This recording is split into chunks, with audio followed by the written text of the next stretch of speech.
Muy bien, hermano, damos gracias al Señor y entonces hoy es el último domingo de octubre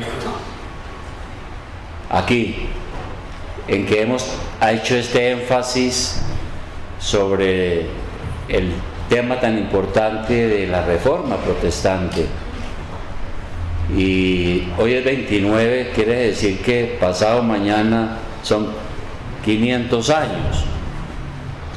Pero no voy a hablar de esos, pero voy a hablar de algo que tiene que ver mucho con lo mismo, en el sentido de que lo que se rescató con la Reforma fue la Biblia y la doctrina de Jesucristo. Entonces, por eso tal vez quiero hablar de ese asunto de la sana doctrina. Ahora, hay una gran diferencia entre las iglesias evangélicas hoy. Cuando decimos que somos evangélicos, lo que queremos decir es que nosotros seguimos el evangelio. Eso es todo. Aunque algunos dicen que son evangélicos y quién sabe si tengan otra idea. Pero la idea nuestra es que seguimos el evangelio y seguimos a Jesucristo. Entonces, hay una gran diferencia entre las iglesias evangélicas o protestantes o cristianas, porque hay iglesias que también prefieren llamarse iglesias cristianas. Hay unas que dicen que la doctrina no es importante, sino que lo más importante es tener muchos programas, tener un show de música cristiana cada domingo. Hay, sin embargo, otras iglesias que son más sensatas y que se han dado cuenta de la importancia de la sana doctrina. Entonces, hoy encontramos un fenómeno interesante, y es que todas las iglesias dicen tener sana doctrina. ¿Eso será cierto? ¿Será cierto que toda iglesia, porque diga que es cristiana, tiene una sana doctrina? Pues yo lo dudo. Pero preguntémonos, ¿qué es la sana doctrina? Y yo tengo aquí algunos versículos para que entendamos qué es eso de la sana doctrina. Porque es que algunos hermanos dicen: yo quiero estar en una iglesia de sana doctrina. Yo estoy en una iglesia de sana doctrina. ¿Qué es eso de la sana doctrina? Entonces vamos a mirar en primer lugar, tenga listo su Biblia, Tito capítulo 2:1. Tito capítulo 2:1.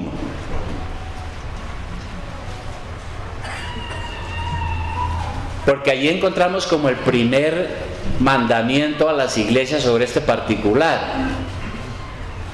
Tito 2:1 dice: pero tú habla lo que está de acuerdo con la sana doctrina. Lo primero que encontramos es que el apóstol San Pablo le habla a este líder Tito, le escribe una carta y le dice: tú habla lo que está de acuerdo con la sana doctrina. Ahora bien, resulta que la palabra sana viene del griego, como muchas palabras de nuestro idioma. Viene de una palabra griega que es higiaino, de donde viene la palabra higiene. Y viene de otra palabra para doctrina que es didascalía o didáscalos, que significa enseñanza o instrucción. En otras palabras, la sana doctrina significa tener una enseñanza higiénica, una enseñanza sana, una enseñanza saludable. Estamos hablando entonces de una enseñanza saludable, y si es saludable es porque va a producir un beneficio en cada uno de nosotros. Si yo digo que tengo una sana doctrina, es porque esa doctrina va a traer salud a mi vida y a mi alma. Ahora, hay doctrinas o enseñanzas que no son higiénicas, no son saludables, hacen daño, dañan la salud espiritual porque están contaminadas. ¿Cómo hace uno para saber qué es la sana doctrina entonces? Para que uno conocer qué es la sana doctrina, uno tiene que mirar es qué efecto está produciendo eso que yo estoy aprendiendo y esa enseñanza que estoy recibiendo, qué efecto está produciendo en mi alma, en mi mente, en mi vida. De manera que tengo aquí unos puntos sobre algunas características y algunos efectos de esa sana doctrina. Para que una iglesia sea saludable, la iglesia debe tener entonces definitivamente una sana doctrina, una enseñanza saludable, higiénica, que no me vaya a enfermar, sino que me ayude a curar, en este caso en mi vida espiritual. El primer asunto es que la sana doctrina es afín con la ley. Lo primero que tenemos que entender. Repito, la sana doctrina es afín con la ley. La sana doctrina es pariente de la ley. ¿Para qué sirve la ley? ¿Para qué sirve la ley? Dice el apóstol Pablo que por medio de la ley viene el conocimiento del pecado. Miremos Romanos capítulo 3, versículo 21. En primer lugar, debemos verificar estos versículos. Romanos capítulo 3, versículo 20.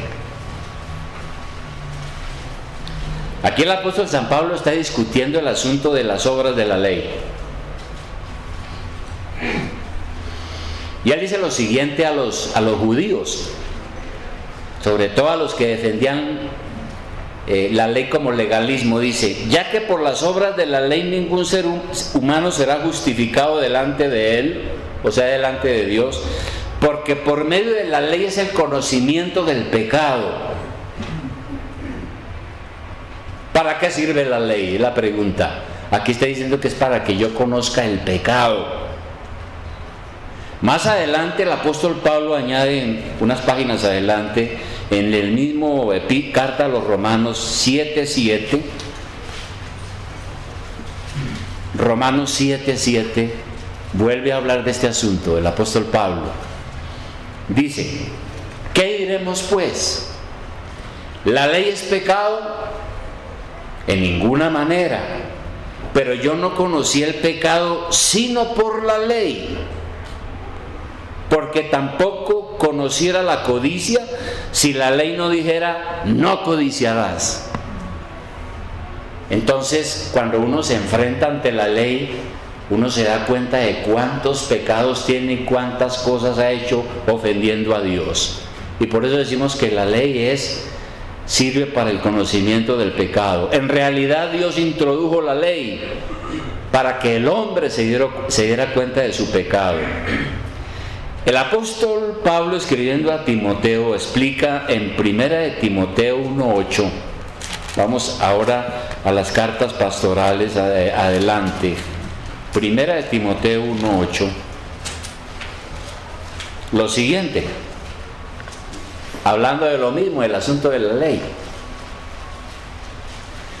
Dice Pablo a Timoteo 1:8, 1 de Timoteo 1:8, dice: pero sabemos que la ley es buena si uno la usa legítimamente.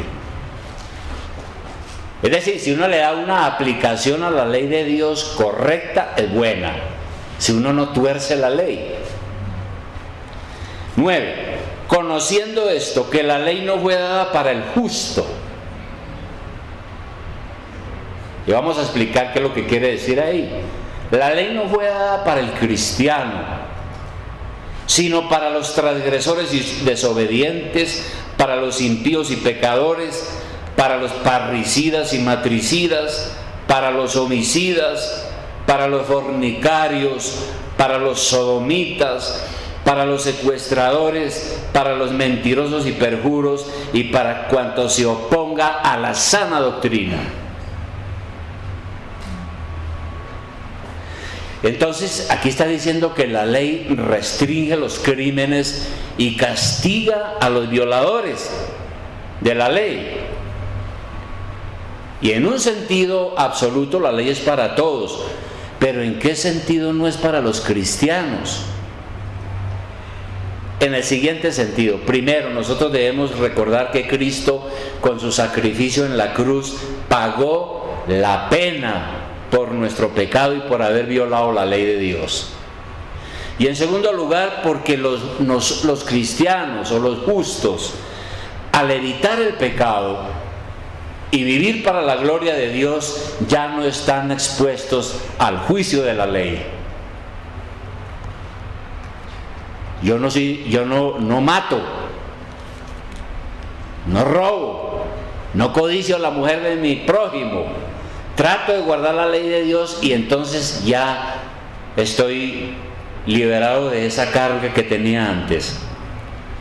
¿Y cuál es el asunto? Una iglesia que no explica a sus miembros y no predica la ley de Dios no es una iglesia de sana doctrina. Por eso decía que lo primero es que la sana doctrina es afín con la ley, es pariente de la ley, es amiga de la ley. Porque la sana doctrina debe enseñar a la iglesia cómo es el pecado, por qué vino el pecado y cómo es la ley de Dios que prohíbe ese pecado y condena ese pecado. Y una iglesia entonces que no enseña eso claramente no es una iglesia de sana doctrina, y la verdad es que puede estar permitiendo una vida licenciosa y está tapando el pecado. Aquí somos claros, tenemos que decir todos estos pecados que mencionó aquí.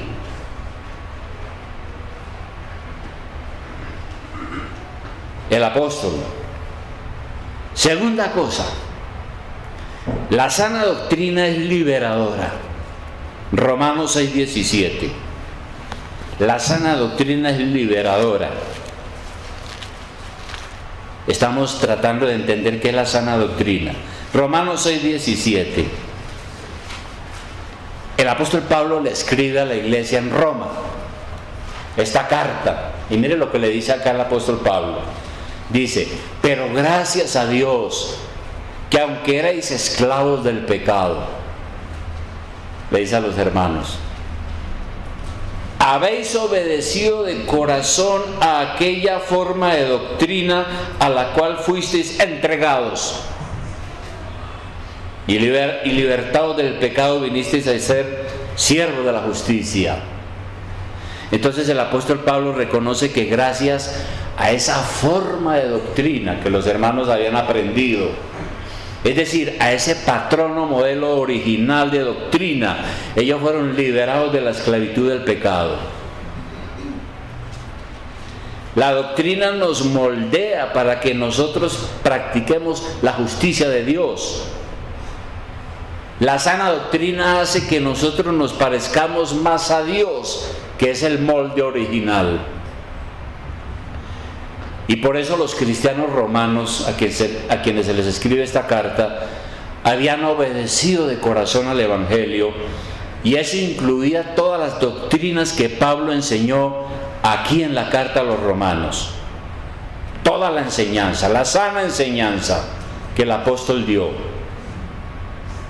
Y por eso, porque los hermanos creyeron y abrieron su corazón a esa sana enseñanza, fueron liberados de la esclavitud del pecado.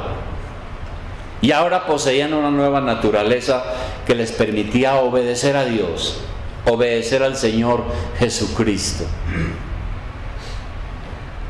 Tercer asunto sobre esto de la sana doctrina.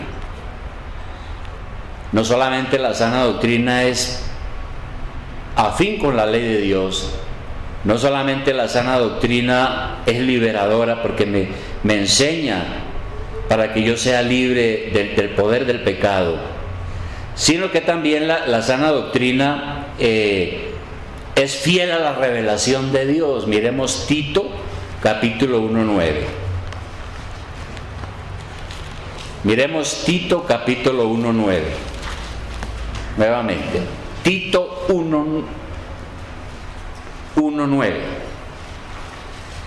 Aquí el apóstol Pablo le está dando una recomendación a este líder, una enseñanza a este líder que se llama Tito, y le dice que él debe ser retenedor de la palabra fiel, tal como ha sido enseñada, para que también pueda exhortar con sana enseñanza y convencer a los que contradicen. Entonces, Pablo le dice a Tito, usted tiene que ser retenedor de la palabra fiel.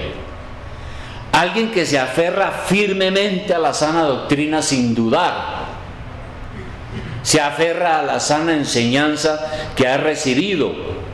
Pues ese es el único recurso que tiene para vencer a los contradictores.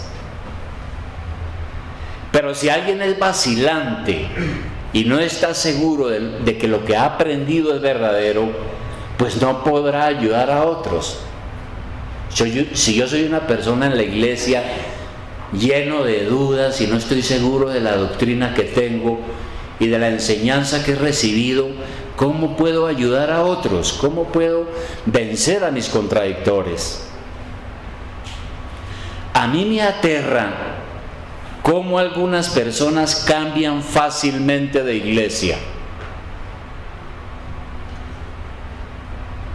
Porque eso implica cambiar de doctrina. Cuando uno cambia de iglesia, cambia de doctrina. Y entonces, ¿qué pasó con la doctrina que decía que creía antes? ¿Cómo es posible que alguien, habiendo conocido las doctrinas de la gracia, por ejemplo, que son una de las herencias de la Reforma, termina reunido en una iglesia donde no conocen la doctrina o son enemigos de la misma? Por eso el gran predicador, el príncipe de los predicadores, Charles Spurgeon, él decía lo siguiente. Él decía: difícilmente puedo recordar un solo momento en el que algún hombre que haya abrazado una vez la forma de las sanas palabras, llamadas las doctrinas de la gracia, las haya abandonado. No se han desviado hacia la desesperada herejía de la falsa iglesia con relación a la iglesia católica romana. Y lo que está diciendo es que cuando uno conoce, por ejemplo, las doctrinas de la gracia, uno se da cuenta que son palabras sanas de Jesucristo, que es la enseñanza sana. Entonces uno tiene que, como dice aquí el apóstol Pablo, retenga la palabra fiel tal y como se le ha enseñado. Porque la sana doctrina es fiel a la revelación de Dios, no son inventos humanos. Cuarto punto sobre la sana doctrina. La sana doctrina nos lleva a la piedad. Primera de Timoteo 6:3. Miremos ahora, Primera de Timoteo 6:3. La sana doctrina nos lleva a la piedad, es decir, a una vida santa. Dice 1 Timoteo 6:3: si alguno enseña otra cosa, le dice el apóstol a este pastor, si alguno enseña otra cosa y no se conforma a las sanas palabras de nuestro Señor Jesucristo y a la doctrina que es conforme a la piedad, está envanecido, nada sabe y delira acerca de cuestiones y contiendas de palabras, etcétera, etcétera. Entonces, el Evangelio de Jesucristo es la verdad.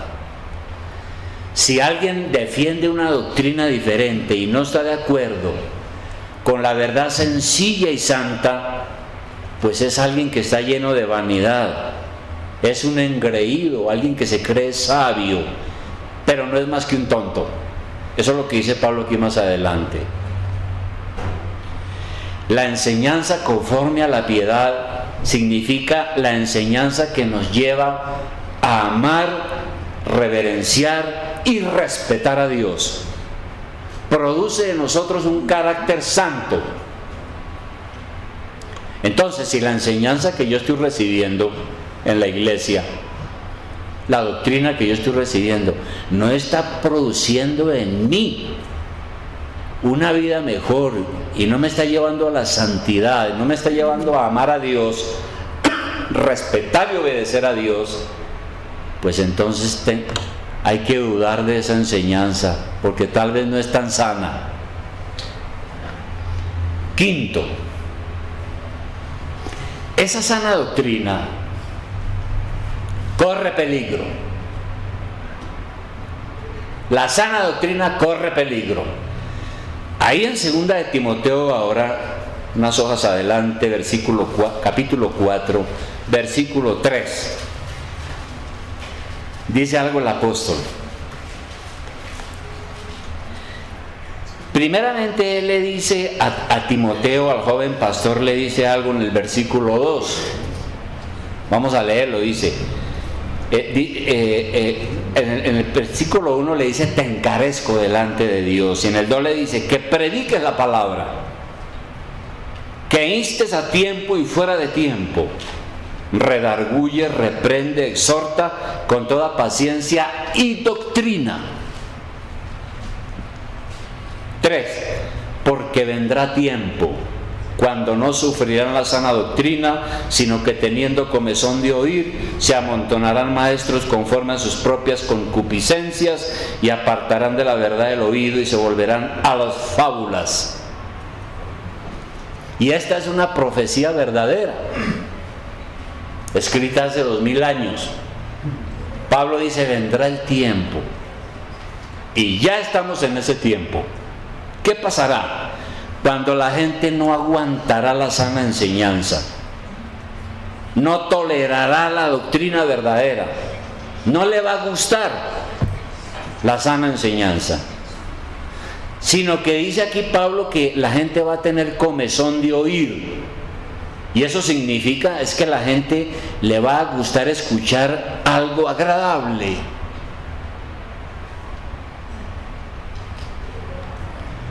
La sana doctrina usa la ley y al pecador le dice: mire, no sea adúltero. Y estamos en tiempos donde a la gente no le gusta que le digan la verdad. Y ese tiempo entonces la gente no le gusta, tienes comezón de oír, le gusta que escuchar algo que le suene agradable. Si encuentra una iglesia donde le endulzan el oído, ahí se queda. Pero no va a tolerar una iglesia donde le tiren las orejas, como decimos coloquialmente.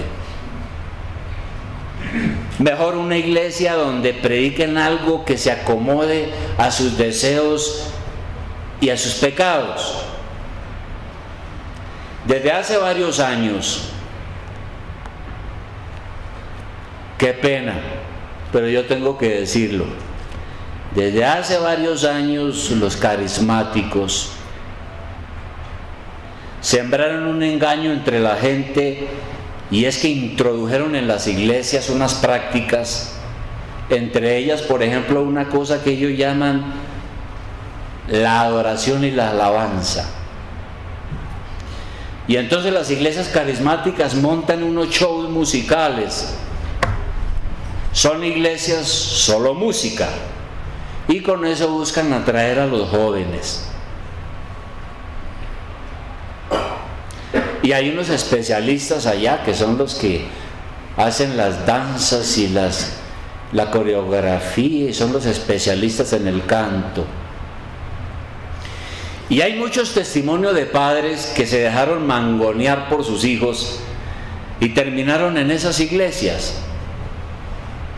Porque los jóvenes dicen: no, es que a mí me gusta esa iglesia porque allá hay batería, guitarra, allá hay jóvenes muy simpáticos, y entonces les gusta esa iglesia. Y los padres se fueron para donde el hijo dijera que tenían que irse, y terminaron en la pobreza espiritual. El peligro es que el que escucha esas doctrinas enfermizas, terminarán en el error, porque no son sana doctrina. Aquí nosotros hace un momento cantamos unos himnos de adoración y alabanza para la gloria de Dios, pero aquí no estamos haciendo ningún espectáculo. Sexto, la sana doctrina debe ser conservada.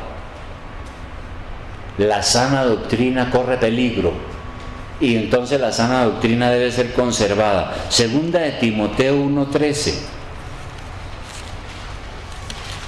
Segunda de Timoteo 1:13. Aquí nuevamente el apóstol Pablo le dice a Timoteo, al joven pastor, lo siguiente. Le dice en el versículo 13: retén la forma de las sanas palabras que de mí oíste, en la fe y amor que es en Cristo Jesús. Guarda el buen depósito. El depósito es nuevamente lo mismo, la salvación y todo lo que tiene que ver con la salvación, y ahí está la doctrina, por el Espíritu Santo que mora en nosotros. Entonces, las sanas palabras de que habla aquí, porque le dice a Timoteo y nos dice a nosotros que retengamos la forma de las sanas palabras.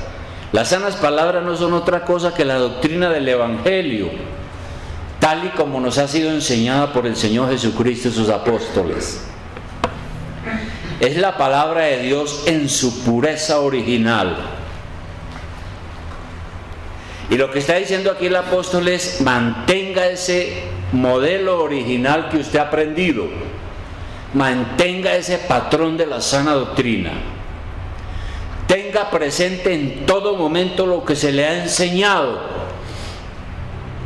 Tenemos la verdadera norma de Dios, que es la única verdad divinamente inspirada, divinamente revelada, absoluta, única, perfecta y suficiente, que nos da todo lo necesario para la salvación, porque son las sanas palabras, la sana doctrina. Entonces, tenga cuidado y conserve la doctrina que le hemos enseñado y que está de acuerdo con una adecuada interpretación de la Escritura. Y es por eso que el apóstol Pablo, escribiendo a los Efesios, epístola a los Efesios, vamos a mirarla, él les dice algo muy importante. Efesios capítulo 4.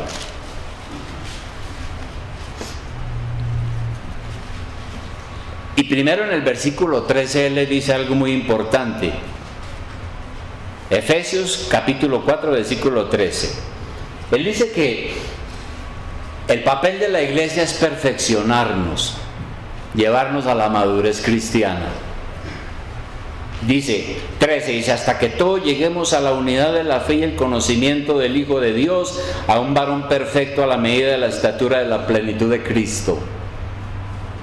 Entonces, Dios quiere llevarnos al conocimiento de Cristo, a un crecimiento espiritual. Pero luego en el versículo 14 dice algo que es tremendo, es casi de miedo. Dice: para que ya no seamos niños fluctuantes, llevados por doquiera de todo viento de doctrina, por estratagema de hombres que para engañar emplean con astucia las artimañas del error. Ahí está. ¿Qué está diciendo con esto el apóstol San Pablo? Está diciendo que nosotros debemos madurar, porque nosotros no podemos seguir siendo niños fluctuantes. Un niño es fácilmente manipulable, porque es inocente y falto de conocimiento. Todavía no tiene fijos sus conceptos y sus convicciones. Nosotros no podemos seguir siendo niños a la deriva. Si no crecemos y maduramos, vamos a ser llevados fácilmente de todo viento de doctrina, de toda enseñanza que sopla por ahí. Y aquí en Bogotá sí que soplan viento de enseñanzas por todas partes. Eso es lo que él está diciendo. Entonces, todo viento de doctrina falsa es un peligro. Es por eso que nosotros encontramos pastores y maestros, tengo que decirlo, que son especialistas en el arte del engaño. Son estrategas del engaño. Hay pastores y maestros que son prestidigitadores. Un prestidigitador es una persona que es hábil para hacer juego de manos y otros trucos para distraer al público. Eso es un prestidigitador. Entonces hace cosas en el escenario y engaña a la gente. Usa de artimañas, es decir, engaños y trampas. Tiene una sabiduría engañosa y falsa. Usa una astucia inescrupulosa que no se detiene ante nada con tal de lograr lo que la persona quiere. Y entonces ahí tenemos a estas personas de las que habla aquí, hombres que con estratagema usan la astucia y las artimañas del error. Y ahí están esas personas con sus super iglesias, fascinando y engañando a la gente con sus mentiras. Realmente son unos sinvergüenzas, porque un sinvergüenza es el que no tiene pudor. Dice cosas y engaña a la gente y dice mentiras y no tiene pudor. Es un sinvergüenza. Y es un gran pecado enseñar un poco de basura y no enseñar la sana doctrina. Eso está en contra de lo que dijo el apóstol Pablo a Timoteo. Volvamos a mirarlo, 2 de Timoteo 2:15. 2 de Timoteo 2:15. Mire lo que dice el apóstol. Y eso es también para, no solo para Timoteo, sino para usted y para mí, para cada uno de nosotros. 2 de Timoteo 2:15. Dice lo siguiente: procura con diligencia presentarte a Dios aprobado,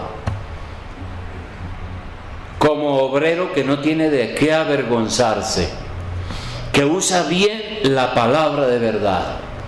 ¿Y cuál es la palabra de verdad? El Evangelio, la sana enseñanza, la sana doctrina, de lo que estamos hablando. Entonces, el verdadero pastor no tiene por qué avergonzarse, porque ha cumplido la responsabilidad que Dios le ha entregado. Dice aquí que el verdadero pastor usa bien la palabra de verdad. Y en el verbo griego, esa palabra usa bien viene de un verbo griego que significa cortar bien, lo cual significa cortar en línea recta, dividir bien, es decir, seguir la línea recta, mantener un rumbo recto, y en términos morales significa hacer lo correcto. Todo para decir que el pastor debe ser un buen intérprete de las Escrituras. Es responsable.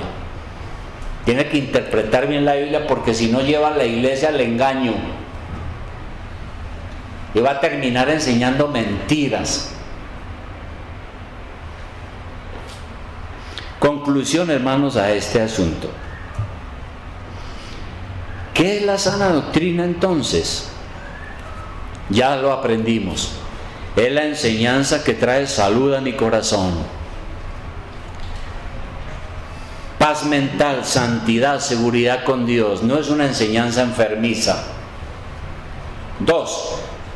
Conclusión: si uno está recibiendo los beneficios de la sana doctrina, es porque la conoce.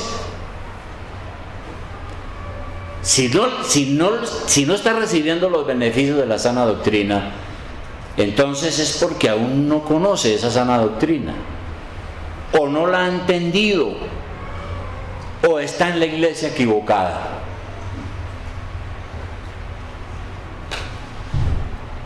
Si yo no he conocido qué es la sana doctrina, debe ser por eso. O no la he conocido de verdad, nadie me la ha enseñado, o no la entiendo, o estoy en un lugar donde no la enseñan. Aunque diga que es una iglesia cristiana. No puede uno estar recibiendo una sana doctrina donde le están enseñando historias, cuentos, mitos, testimonios fantásticos, o donde es una iglesia donde lo más importante es la música y no la doctrina. Y hermano, finalmente quiero decir esto: si a usted lo exhortan y le hacen ver su pecado, su error, debe dar gracias a Dios, porque eso lo lleva a usted a arrepentirse y a buscar al Señor en oración. Pero si la predicación de la sana doctrina le molesta, hiere su orgullo, y en lugar de orar a Dios, usted lo que hace es buscar otra iglesia para ver si allí lo contemplan, pues es un gran error. Y algo parecido a eso nos narra el apóstol Juan. Vamos a mirar Juan capítulo 6. Finalmente, Juan capítulo 6.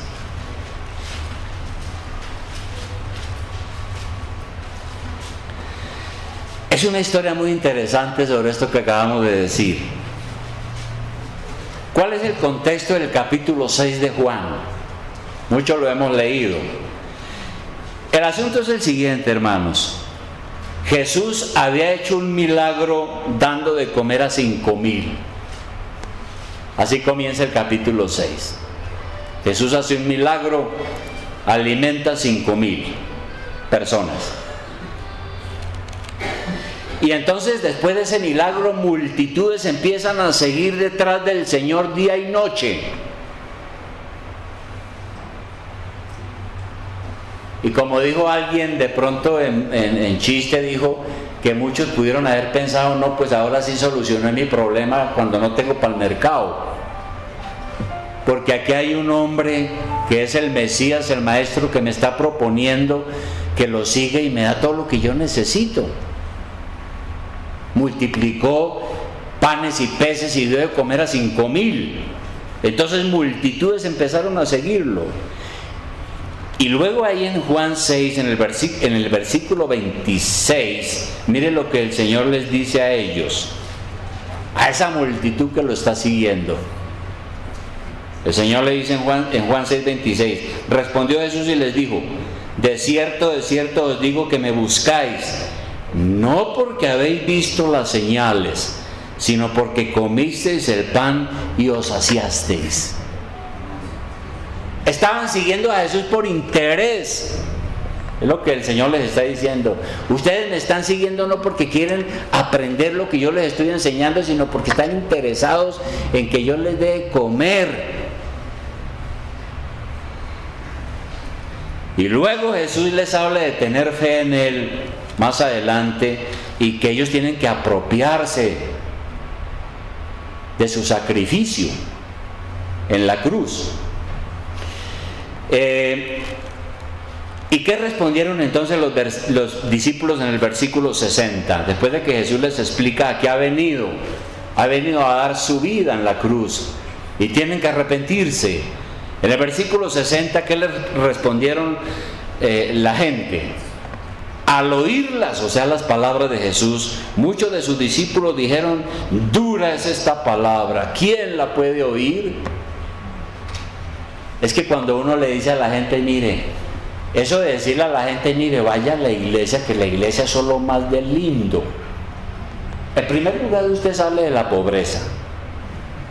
En segundo lugar, usted va a ser rico. En tercer lugar, eso es un ambiente, hermano mío, esa música que hay allá. Eso, Allá sí se siente uno en su salsa. Pero decirle a la gente, mire, ¿sabe qué? Bienvenido. Pero la mujer que usted tiene no es su mujer. Vaya y se arrepiente, arregle su vida y si lo recibimos aquí. Eso sí es una palabra dura de oír. Dura de oír. Y eso fue lo que pasó con la gente. ¿Y cuál fue el resultado cuando Jesús dice eso y la gente dice es una palabra dura? En el versículo 66 está. Versículo 66. Dice, desde entonces muchos de sus discípulos volvieron atrás y ya no andaban con él. Cuando Jesús empieza a ser claro con ellos, yo no vengo aquí a hacer milagros y todos los días a estar haciendo milagros de multiplicar panes y peces para alimentarlos a ustedes. Ustedes tienen que arrepentirse. Entonces dice que ya muchos dijeron, no, entonces ya no me interesa, ya no me conviene, y volvieron atrás. Y entonces el Señor cogió a los 12 y se los llevó aparte, según el versículo 67. Y mire lo que le dice Jesús a los 12. Dice, dijo entonces Jesús a los 12, ¿queréis acaso iros también vosotros? El Señor estaba listo a quedarse solo si no escuchaban el Evangelio. Y le dice a los 12, ¿ustedes también se quieren ir? Váyanse. Y entonces el apóstol Pedro, ¿qué le respondió en el versículo 68? Le respondió Simón Pedro, Señor, ¿a quién iremos? Tú tienes palabras de vida eterna. Tú tienes la doctrina sana. ¿Para dónde me voy a ir? Y entonces la aplicación, hermano, es que uno no va a dejar el sano alimento de la sana doctrina para ir a comer basura en tantos lugares que están enseñando tantas cosas, mitos, fábulas, cosas raras, cuentos, historias, que fue que no sé qué, que fue que en tal parte no sé cuándo y que no sé qué, y que miles de cosas, y engañando a la gente, y la gente amontonada con comezón de oír, porque está oyendo cosas que le agradan, pero no está escuchando el verdadero evangelio del Señor Jesucristo. Entonces, hermanos, es difícil, pero nosotros tenemos que quedarnos con la palabra de Jesucristo fidedigna, y no podemos creer todo lo que anda por ahí, todo viento de enseñanza. Tenemos que quedarnos aquí y pedirle al Señor que nos ayude a entender su voluntad y su palabra. Eso es. Usted está haciendo eso todos los días. Señor, ayúdame a entender las Escrituras, ayúdame a entender la palabra tuya, ayúdame a no equivocarme. Eso que yo escuché en la televisión, que vi en la televisión, que escuché en la radio, ¿eso será cierto? Y orar para que el Espíritu Santo nos dé el discernimiento necesario. Vamos a orar.